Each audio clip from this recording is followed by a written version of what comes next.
I know Sinclaire Johnson went pro last year, but was just announced where she's going. Compare, contrast, like whose career right now do you take going forward, Jones or Johnson? Or what would be the difference between the two? Well, Johnson's run 2 flat in 4:03. Those are pretty attractive, even if her body of work isn't quite as high.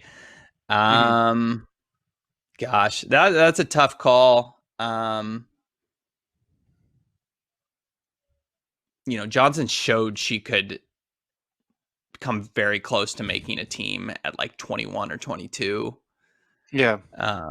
But Jones is more accomplished, and I have no doubt that she's going to be making teams and is going to be a star in the vein of I don't know if she'll have the international success of Jenny Simpson or Emma Coburn, but she has that ability if she can develop on the track. We think she will. So I would.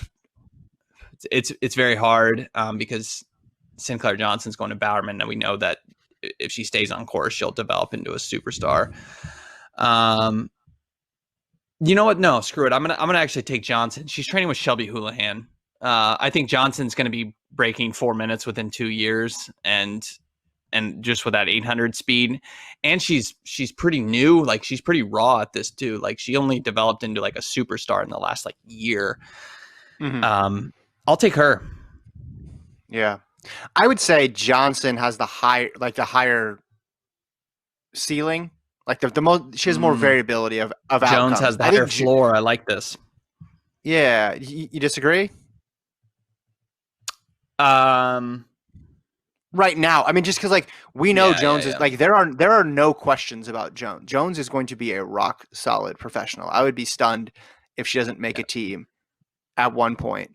But Johnson, you're right. Already almost. She was a lean away basically from making a team last year in a ridiculously loaded event that nobody at the beginning of outdoor track season, nobody would have said Sinclaire Johnson was going to make that team or even get in the top 5, and she did it. So I think she has and that 800 meter speed as well too, and just now coming on in the latter portion of her collegiate career, I would say the range of outcomes is much broader.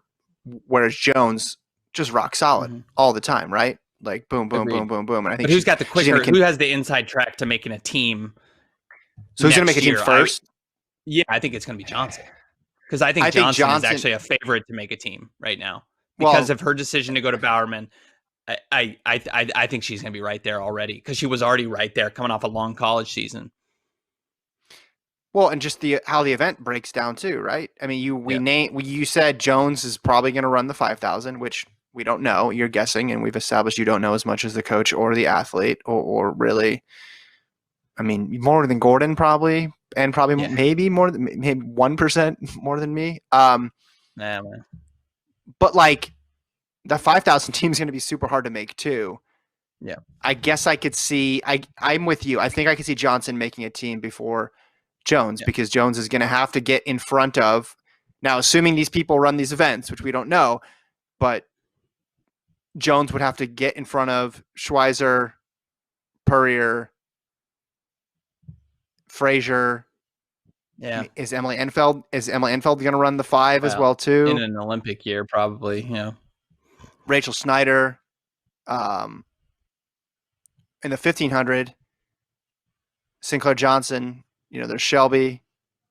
We already know where she sits in that pecking order, right? We have a good idea because she finished 4th last year in a championship year. So she starts off, not to say that she's going to be able to replicate that exactly, but she was 4th. She was just behind Nikki Hiltz in a strong year in the 1500. So we know where she's at. So I don't think it's a slight on Jones to say that it's going to be a battle for her to try to get on the team. Johnson's already in that conversation right now.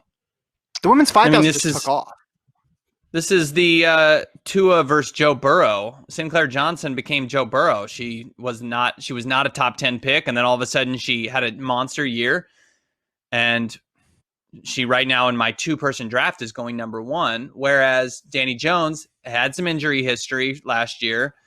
but is obviously hugely talented. She's the Tua. She's not falling outside the top 5, okay? But who has the higher ceiling right now? Probably Johnson.